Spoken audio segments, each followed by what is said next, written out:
दुर्ग जिले के कुम्हारी थाना क्षेत्र में एक अधेड़ की चाकू से गोदकर हत्या कर दी गई है। मृतक 55 वर्षीय भागीरथी मार्कंडे की लाश उसी के घर में मिली है।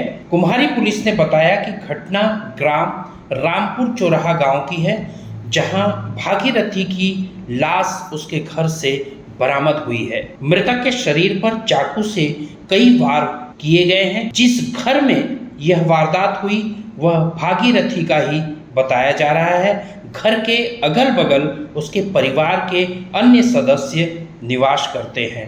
परिजनों ने बताया कि खाना खाने के बाद भागीरथी कमरे में सोने चले गया था। काफी देर तक बाहर न आने पर परिवार ने कमरे में देखा तो भागीरथी की रक्त रंजित हालत में लाश पड़ी हुई थी। घटना की सूचना पर कुम्हारी पुलिस मौके पर पहुंची और पंचनामा कर लाश को पीएम के लिए भेजा है। घटना के संबंध में पुलिस तफ्तीश जारी है।